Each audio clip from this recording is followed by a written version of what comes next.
Good morning friends, स्वागत है आपका ब्लू आइज में। दोस्तों, यह वीडियोस हम लेकर के आए हैं इंद्रिय अनुभववाद पे।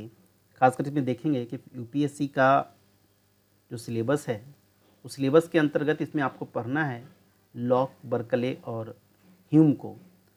हम कंटिन्यू में वीडियोस लेकर के आएंगे, एक लॉक का, फिर उसके बाद बर्कले और ह्यूम, साथ में जो पीछे का वीडियोस हैं अरस्तु को लेकर के, डेकार्ट को लेकर के, स्पिनोजा, लाइबनिज को लेकर के, वो वीडियोस भी आएंगी, चाहे वो डेकार्ट का हो, चाहे स्पिनोजा का हो, चाहे लाइबनिज का हो। और उसके बाद लॉक, बर्कले और ह्यूम। जो मैंने वीडियोस इसके पहले लेकर के आई थी उसमें मैंने आपको प्लेटो के बारे में थोड़ा इन्फॉर्मेशन दिया था, वो भी वीडियोस हम आके लेकर के आएंगे और साथ में अरस्तु की भी बात करेंगे। सबसे पहले आपको सॉरी, इधर वीडियोस हमारी कंटिन्यू नहीं आ रही थी, लेकिन अब कंटिन्यू वीडियोस आएंगे। हफ्ते में 4-5 वीडियोस आपको मिलेंगी, खास करके फिलॉसफी को टारगेट करके। और आप लोग में से जो भी फ्रेंड्स ब्लू आइज के चैनल्स को ज्वाइन करना चाहते हैं, लाइक और सब्सक्राइब ज़रूर करें। और मैं आपको ये बात बता दूं कि हमारी जो कमिंग सेशंस होने वाली हैं फिलॉसफी की, उसमें हम लोग लेकर के आने वाले हैं दर्शन शास्त्र का, जो खास करके जो टारगेट है हमारा, वो टारगेट है 2022 का यूपीएससी, और साथ में आपकी जो बीपीएससी के एग्ज़ाम्स हो रहे हैं, होने वाले हैं प्रीलिम्स के और यूपीपीसीएस के। तो इसको टारगेट करके हम लोगों ने फिलॉसफी के सेशंस को 4 to 5 मंथ्स का कंप्लीट हो जाता है। 4 मंथ्स हम इसलिए करते हैं कि टॉपिक को कंप्लीट कराना होता है, और 1 मंथ और एक्स्ट्रा होता है, उसमें आपको साथ में आंसर राइटिंग के सेशंस भी हम देते हैं। हम जो यहाँ पर आपको लेकर के आ रहे हैं उसमें हम आपको बताएंगे कुछ लॉक के महत्वपूर्ण सवालों को हम देखेंगे। क्या लॉक ने माना कि ज्ञान का अनिवार्य लक्षण परिवर्तनशीलता होनी चाहिए या नहीं होनी चाहिए?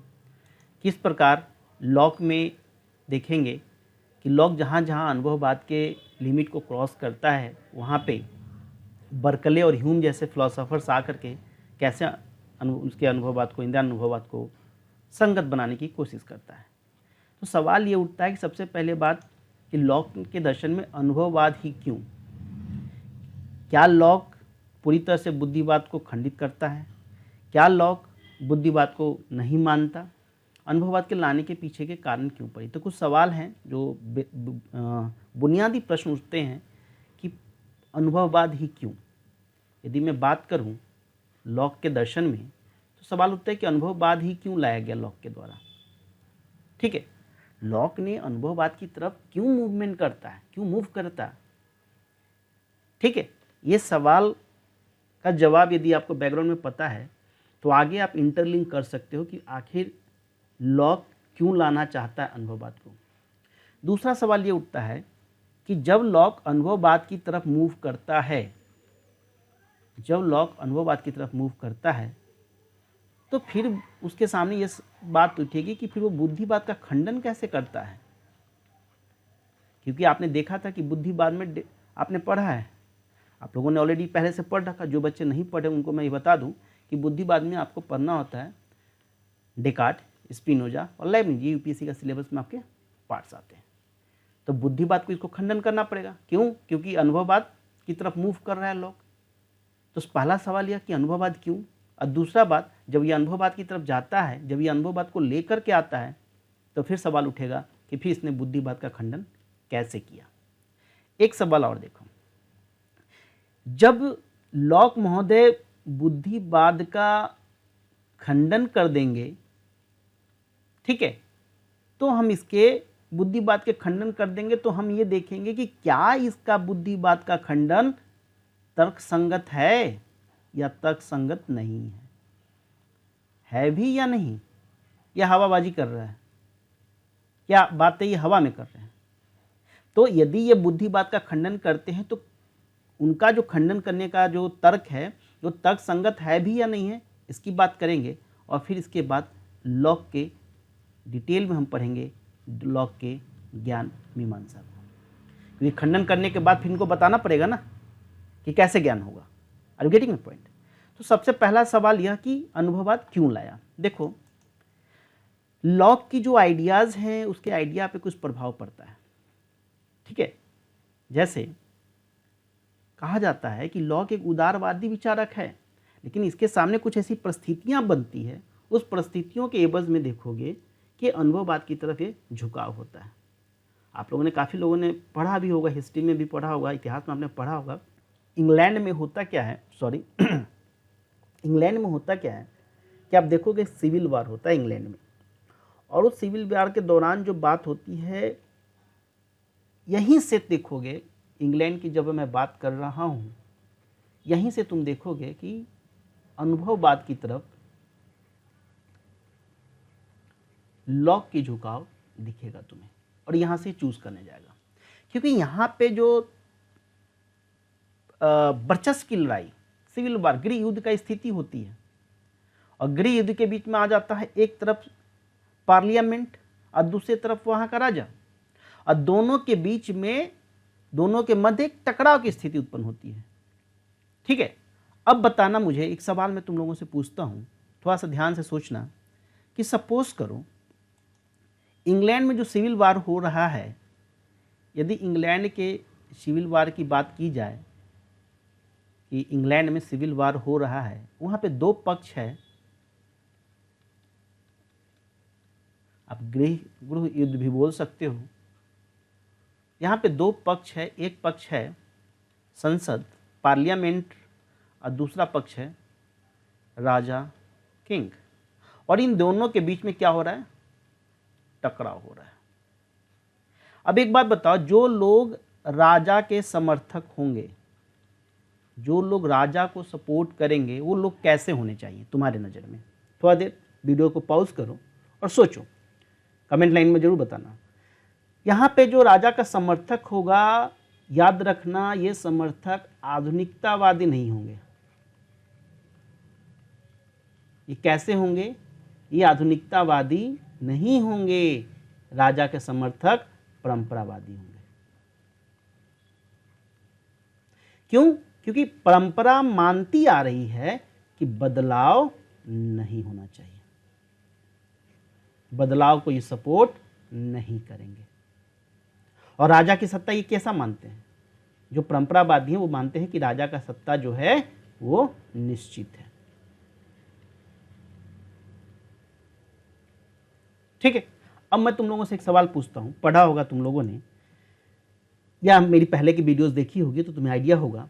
एक बात बताओ, वह कौन सा ज्ञान मीमांसा का विधि है, वह कौन सी ज्ञान मीमांसा की विधि है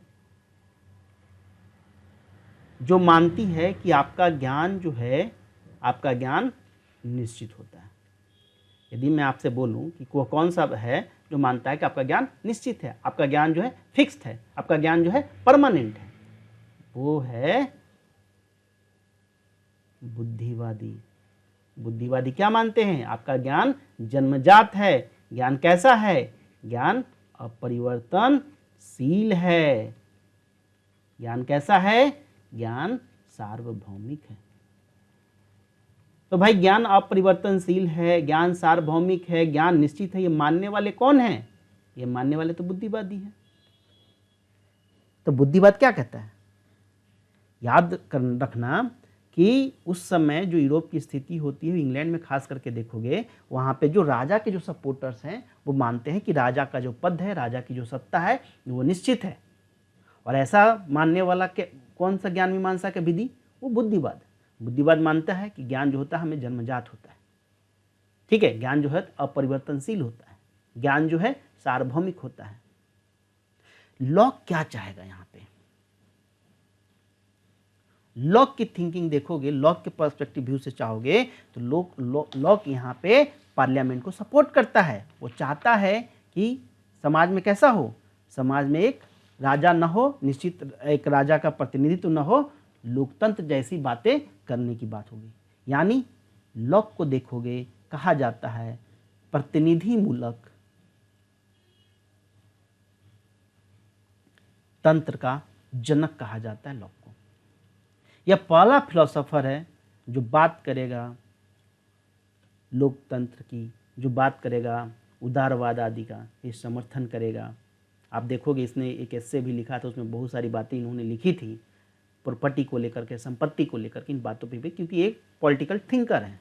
ठीक है, लॉक यहाँ से चुनाव करता है अनुभववाद का और चाहता है कि देखो, ये चाहता है कि लोग जो हैं अभी जो मान रहे हैं लोग यह मानते हैं कि ज्ञान हमारा अपरिवर्तनशील है, जबकि लॉक चाहता है कि ज्ञान मीमांसा में कि यह ऐसे विधि ढूंढने की बात करना चाहता है जहां लोग माने कि ज्ञान जो होता है परिवर्तनशील हो, अपरिवर्तनशील नहीं हो। जैसे बुद्धिवादी क्या कहते हैं, बुद्धिवादी कहते हैं कि ज्ञान हमारा अपरिवर्तनशील होना चाहिए, ज्ञान चेंजेबल नहीं होना चाहिए, ज्ञान सार्वभौमिक होना चाहिए, ज्ञान निश्चित होना चाहिए।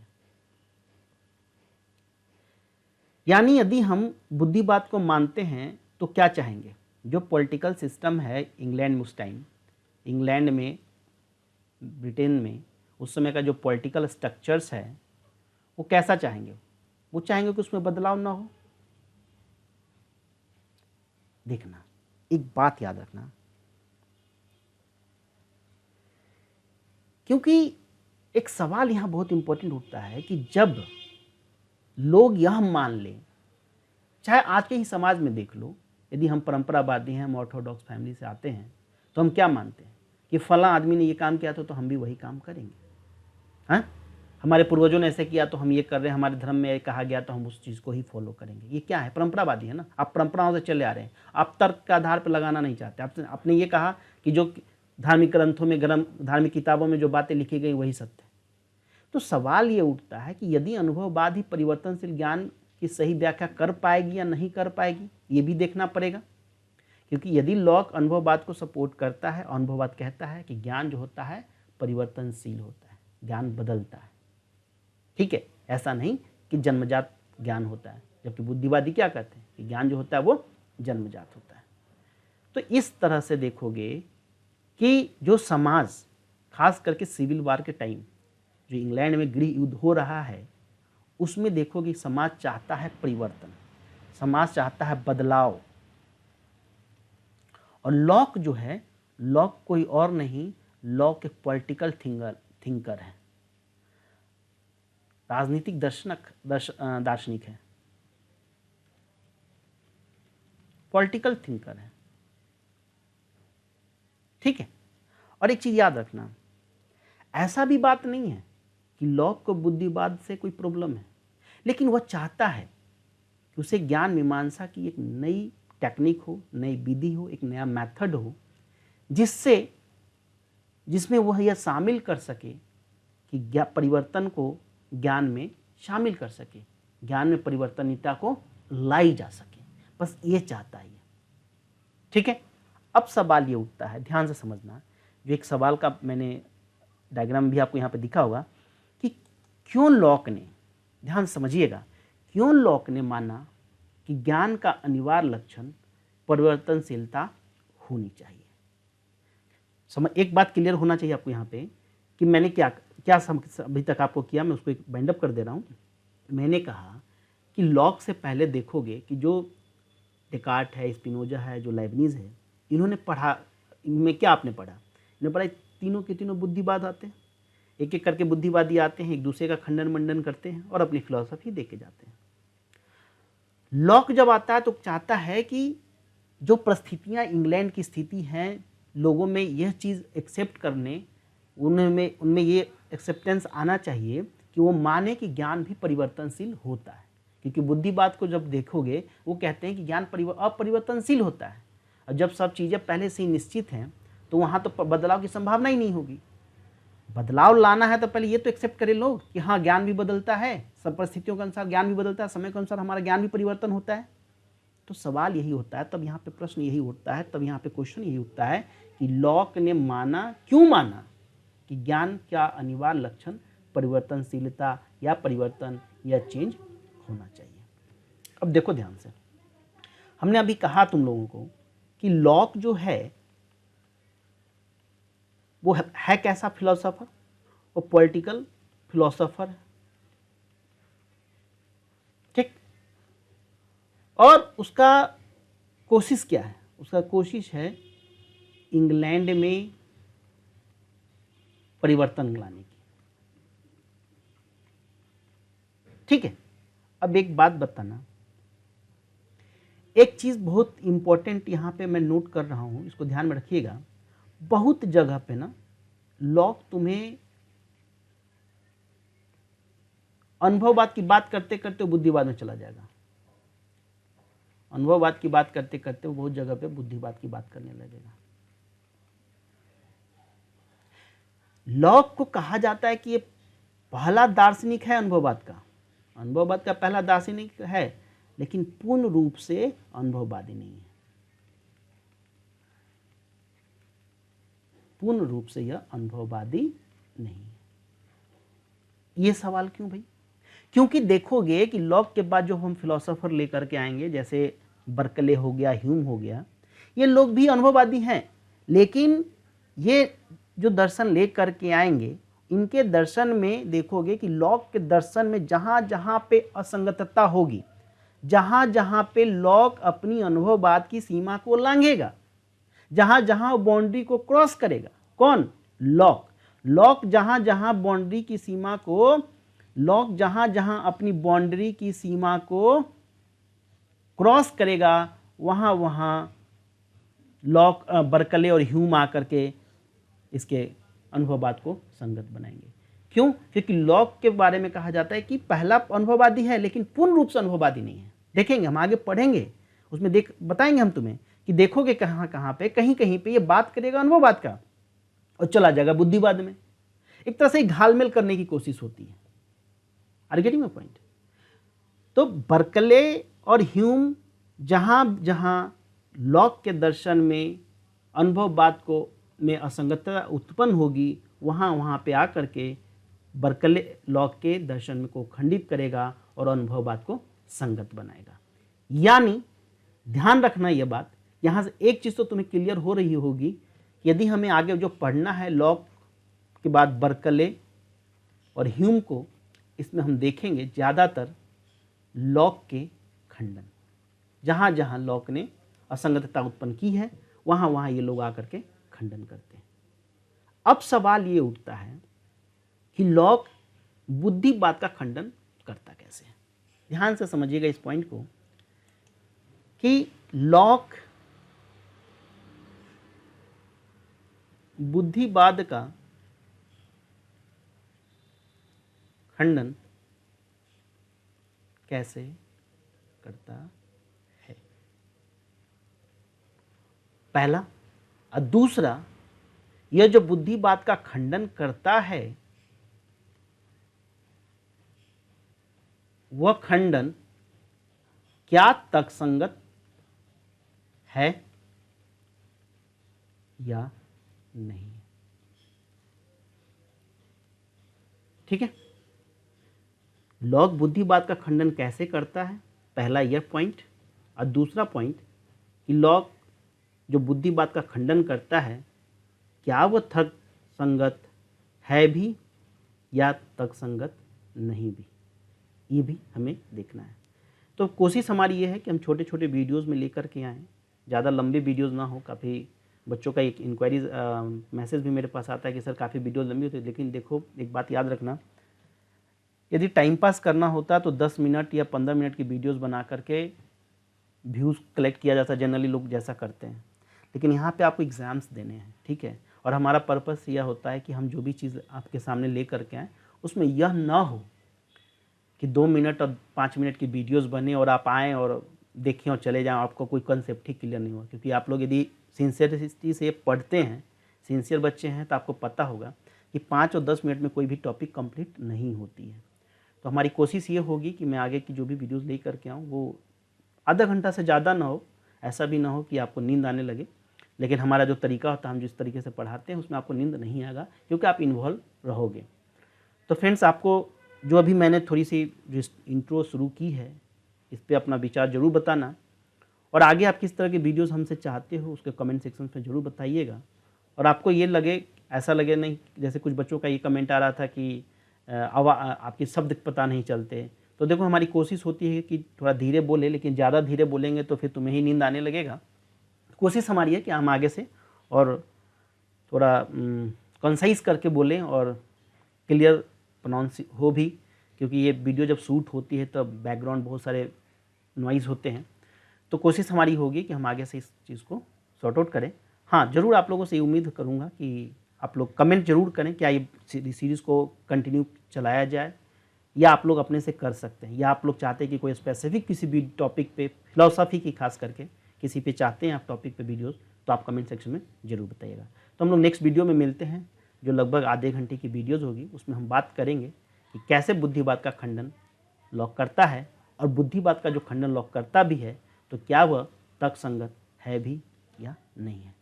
तो फाइनली यही कहूँगा दोस्त, कंटिन्यू करते रहिए। अभी टाइम यूपीएससी में आगे बढ़ा भी है, आगे आपको अक्टूबर में पेपर हैं 2021 वालों के लिए। हमारा जो टारगेट है वो 2022 का टारगेट है, तो 2022 के जो बच्चे हैं वो कंटिन्यू रहें। यदि आप हमारे ऑफलाइन कोर्सेज़ जो हम लोग ऑनलाइन कोर्सेज़ जो हम लोग बिसाइड द यूट्यूब जो प्रोवाइड करते हैं, यदि आप उसमें ज्वाइन करना चाहते हैं तो भाई हमारा नंबर है, आप इस नंबर पे हमें कॉल कर सकते हैं, जिसमें हम लाइव सेशंस देते हैं जूम एप्लीकेशंस पे, और टीचमेंट पे हम लोग पढ़ाते हैं। आप मुझे मेल भी कर सकते हैं, आपको जैसे भी लगे कंफर्टेबल आप मुझे कांटेक्ट कर सकते हैं, जिसमें हम आपको mains answer writing plus philosophy का मेंटरशिप प्रोग्राम्स देते हैं। ये स्पेशली हिंदी माध्यम के लिए है, ये अंग्रेजी माध्यम के लिए नहीं है। तो फाइनली कहूँगा फ्रेंड्स, थैंक्स फॉर वॉचिंग।